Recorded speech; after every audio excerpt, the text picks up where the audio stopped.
मैं दर्पण चोपड़ा बोल रहा हूँ और यहाँ पे MR10 पुल उतरने के बाद जब आगे की तरफ बढ़ते हैं, मेट्रो की अव्यवस्थाओं के कारण यहाँ पे ट्रैफिक सर्विस रोड पर डाइवर्ट किया हुआ था। ऊपर से साइड से पूरा पानी यहाँ पे भर चुका है और ये जब आते हैं लवकुश से, उसके साइड में ये जो ट्रक खड़ा हुआ दिख रहा है जो मुड़ रहा है, यहाँ से सर्विस रोड पे डाला है। यहाँ पे पूरा पानी भरा हुआ है, सारी गाड़ियाँ रुकी हैं, हाँ पूरा जलमग्न जैसी स्थिति है। हमारी गाड़ी भी बंद हो चुकी है।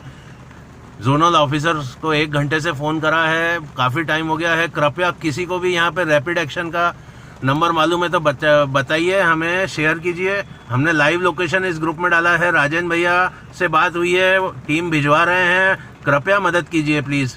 यहाँ पे किसी को भी मालूम है, यहाँ बहुत सारी चीज़ें अटकी हुई हैं, चारों तरफ पानी भर चुका है।